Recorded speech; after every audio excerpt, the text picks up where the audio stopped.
जितने आस्था चैनल पर कथा सुन रहे हो, जितने फेसबुक और यूट्यूब पर सुन रहे हो, बहुत सावधानी से सुनना। जब जीवन में कहीं समस्या खड़ी हो जाए, कहीं बहुत विकट समस्या है और कोई हल ना मिल रहा हो जाता है जीवन में, कोई घड़ी ऐसी आके खड़ी हो जाती है जहाँ पर हमको सोचने के लिए भी समय नहीं। तब शिव महापुराण की कथा वर्णन करती है, शुक्रवार के दिन अगर शंकर के मंदिर में जल चढ़ाया जाए तो नारी का अखंड सौभाग्य होता है। शिव कथा कहती है, नारी की जिंदगी में जब कोई विषम परिस्थिति आ जाती है, एक नारी शुक्रवार के दिन बेलपत्री के वृक्ष के नीचे बैठकर घृत का दिया लगाकर शरीर में जो रोग है उसका स्मरण कर कर शंकर जी से विनय कर कर, हे भोलेनाथ, आपने शुक्र देवता को संजीवनी मंत्र दिया है, तो क्या आप मेरे को वो मंत्र प्रदान नहीं करोगे? मेरे रोग, मेरी बीमारी, मेरे दुख को आप नहीं हरोगे? शिव से कहो, ये शरीर आपने दिया है और भजन करने के लिए दिया है, स्मरण करने के लिए दिया है, कीर्तन करने के लिए दिया है, तो संभालोगे भी आप। और बेलपत्री की ओर मुख कर कर घी का दिया लगाकर महामृत्युंजय मंत्र का स्मरण कर लेने पर धीरे धीरे धीरे धीरे धीरे धीरे वो रोग समाप्ति की ओर आता चले जाता है। ये तुमरू का नाम कोई साधारण नाम नहीं है। पंच बेलपत्र, पंच पुष्प, पंच दुर्वा और पंच पात्र जल,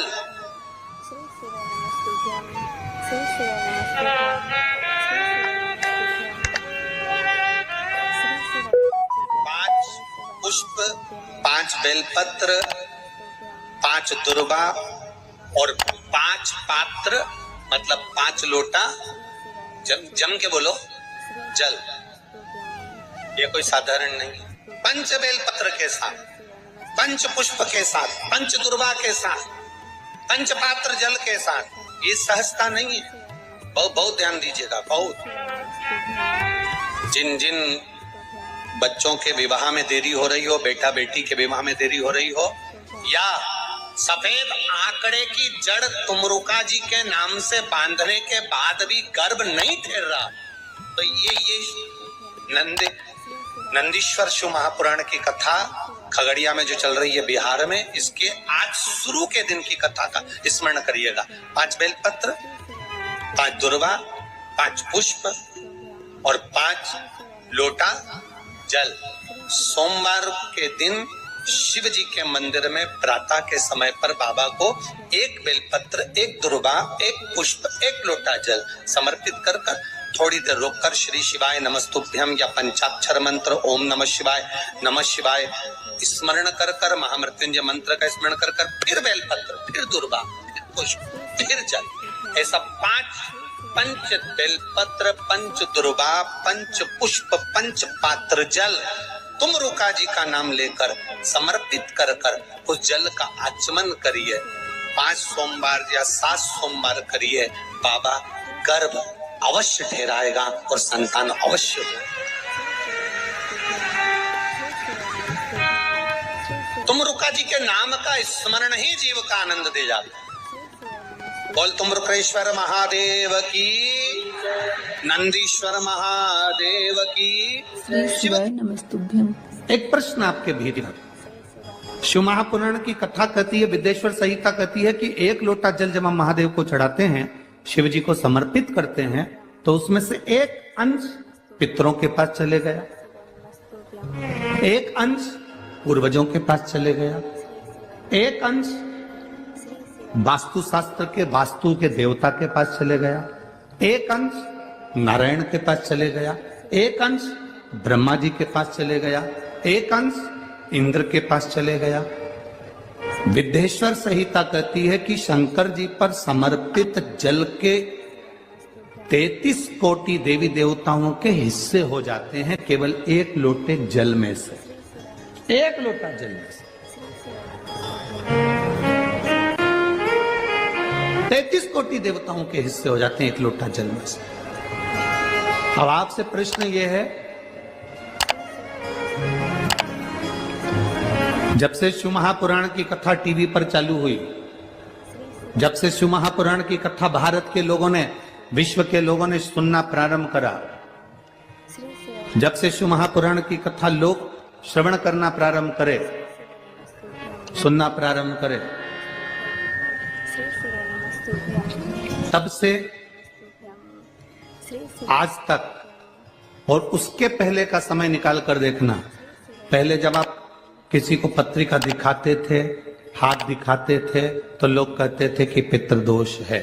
बोलते थे कि नहीं बोलते थे? लोग कहते थे वास्तु दोष है, लोग कहते थे काल सर्प दोष है, इसका पूजन कराओ, पितृदोष का पूजन कराओ, काल सर्प दोष का पूजन कराओ, वास्तु दोष को सही कराओ। जब से शंकर को तुमने एक लोटा जल चढ़ाना प्रारंभ करा और दुनिया के लोगों ने शिव को मानना प्रारंभ करा, उसके बाद तुमने बहुत कम मात्रा में सुना होगा कि कोई कहता होगा कि पितृदोष है, कि वास्तु दोष है, कि काल सर्प दोष है। क्योंकि सारी समस्या का हल एक लोटा जल। जब हम शिव जी को जल चढ़ाते हैं तो हमारा पितृदोष, हमारा वास्तु दोष, हमारा काल सर्प दोष, ये सब शिव मंदिर में चढ़ी हुई बेलपत्र आप अगर उठाकर ला रहे हो, निर्माल्य उठाकर ला रहे हो, तो शंकर भगवान से बेलपत्र लाते समय आपको उठाने से पहले शिव जी के सामने हाथ जोड़कर, हाथ पसार कर कहना पड़ेगा, बाबा मुझे ये रोग है, इस रोग के लिए मुझे औषधि के रूप में पात्र में जल और दूध ले लीजिए। शुक्रवार का दिन तो कहोगे गुरुजी ये कथा कहां से निकाल के लाए हो?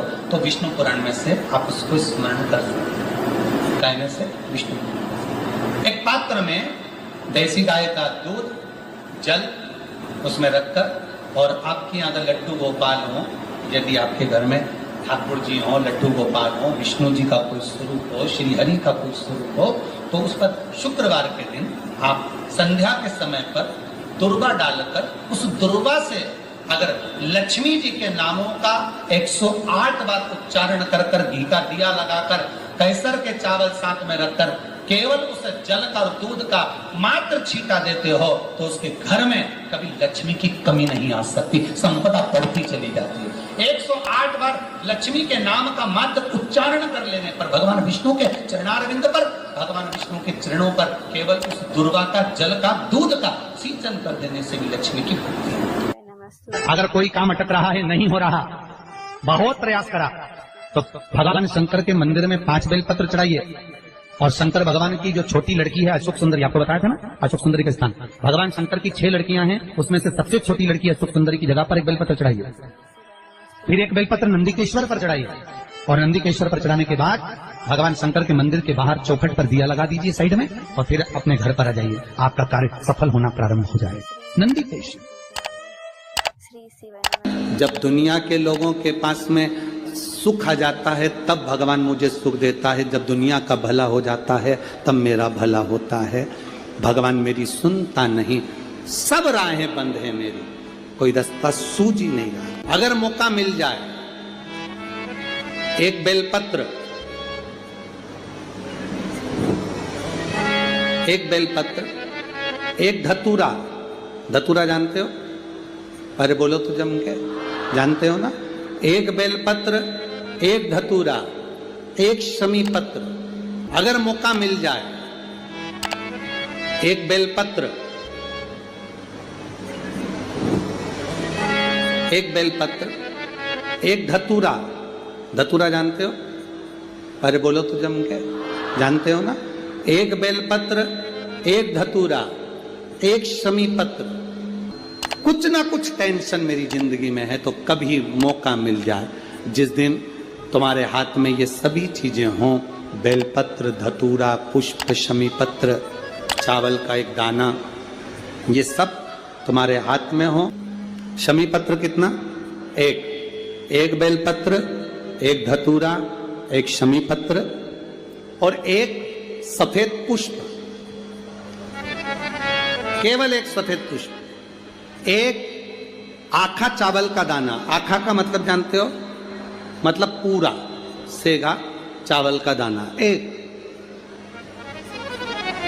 एक चावल का दाना, एक सफेद पुष्प, एक धतूरा, एक बेलपत्र, ये सब हाथ में लेकर अगर तुमको ऐसा लगता है कि आपको ऐसा महसूस होता है कि मेरी सारी राहें बंद पड़ी हुई है और मैं जिस काम में हाथ डालता हूँ वो काम आज होता ही नहीं, दिन लग जाते हैं। जब दुनिया के लोगों के पास में सुख आ जाता है तब भगवान मुझे सुख देता है, जब दुनिया का भला हो जाता है तब मेरा भला होता है। भगवान मेरी सुनता नहीं, सब राहें बंद है मेरी, कोई रास्ता सूझ ही नहीं रहा। अगर मैं फसल लेने की सोचता हूं तो फसल नहीं आती, काम करने की सोचता हूं तो काम नहीं होता। तुम्हारे हाथ में ये सभी चीजें हों, बेलपत्र, धतूरा, पुष्प, शमी पत्र, चावल का एक दाना, ये सब तुम्हारा। एक दौर ऐसा था पहले का जब जगत गुरु शंकराचार्य जी महाराज का प्रागट्य इस भूमंडल पर हुआ था। जगत गुरु शंकराचार्य जी जब इस भूमंडल पर, इस पृथ्वी पर आए थे तो उन्होंने शिव भक्ति को इतना जगाया था, इतना जागृत कर दिया था, इतना जागरूक कर दिया था शिव भक्ति को कि घर घर में लोग शंकर की भक्ति करते थे। श्री श्री नमस्तुभ्यं। जगत गुरु शंकराचार्य जो शंकर के एक अंश हैं, जगत गुरु शंकराचार्य जो शिव के एक अंश माने गए थे, जब उनका जन्म हुआ था, प्रागट्य हुआ था, उसके बाद उन्होंने शिव भक्ति को ऐसा जगाया। श्री श्री नमस्तुभ्यं। श्री श्री